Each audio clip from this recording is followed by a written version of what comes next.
Hi friends, முட்டை பிரியர்கள் எல்லாரும் அசமல் ஆயிடுங்க. அரைச்சி விட்ட முட்டை குழம்பு செஞ்சு ரொம்ப நாள் ஆச்சு. இப்போ ரெசிபி பார்த்துடலாம். முட்டை பாருங்க, அவ்வளோ அருமையாக வெந்திருக்குது.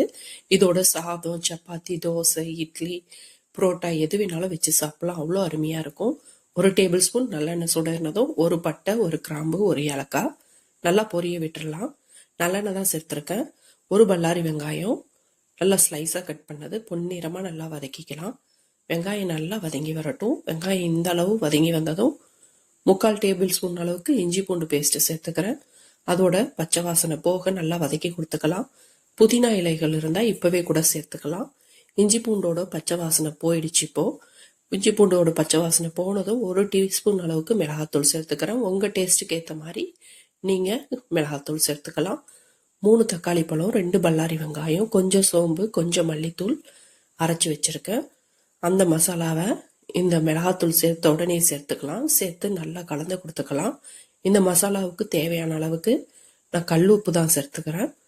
அதையும் நல்லா மிக்ஸ் பண்ணி விட்டுடலாம். மசாலா நல்லா இப்படியே ஒரு 10 நிமிஷத்துக்கு குக் ஆகட்டும். இதில் பட்டை, கிராம்பு, ஏலக்காய் பவுடர் பண்ணது 1/2 டீஸ்பூன் சேர்த்துக்கிறேன். அதோட கொஞ்சமாக ஜீரகத்தூள் ஒரு 1/4 டீஸ்பூன் அளவுக்கு சேர்த்துக்கிறேன். இப்போவே விருப்பப்பட்டால் சிக்கன் மசாலா, பிரியாணி மசாலா, வேறு ஏதாவது மசாலா சேர்க்கணுன்னா சேர்த்துக்கலாம். சேர்த்து மிக்ஸி அலசின தண்ணியை சேர்த்துக்கலாம். எவ்வளோ தண்ணி தேவையோ அவ்வளோ தண்ணி இப்போவே சேர்த்துக்கலாம். சேர்த்து நல்லா கொதிக்க விடலாம். எண்ணெய் நல்லா பிரிஞ்சு வரட்டும். மூடி போட்டு குக் பண்ணோம்னா நல்லா ஈஸியாக குக் ஆகும். நல்லா பபிள்ஸ்லாம் வந்துருச்சு, எண்ணெயும் பிரிஞ்சு வந்துடுச்சு. கொஞ்சம் காரத்துக்காக நான் இப்போது பெப்பர் ஆட் பண்ணிக்கிறேன். உங்கள் டேஸ்ட்டுக்கு ஏற்ற மாதிரி நீங்கள் ஆட் பண்ணிக்கோங்க. இப்போ நல்லா அதையும் நல்லா கலந்து கொடுத்துடலாம். கலந்து கொடுத்துட்டு பபிள்ஸ்லாம் வருது பாருங்கள். இப்போ நல்லாவே பச்சை வாடை போயிடுச்சு. மசாலாலாம் வெந்து வந்துடுச்சு.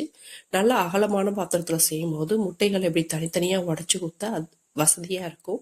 முட்டை நல்லா 3 நிமிஷத்துக்கு குக் ஆகட்டும். லோ ஃபயர்லேயே குக் பண்ணலாம். மூடி போட்டு குக் பண்ணலாம். இப்போ நான் முட்டையை உங்களுக்கு எடுத்து காமிக்கிறேன் பாருங்கள். அருமையாக வெந்து வந்திருக்குது. கண்டிப்பாக நீங்களும் ட்ரை பண்ணி பாருங்கள்.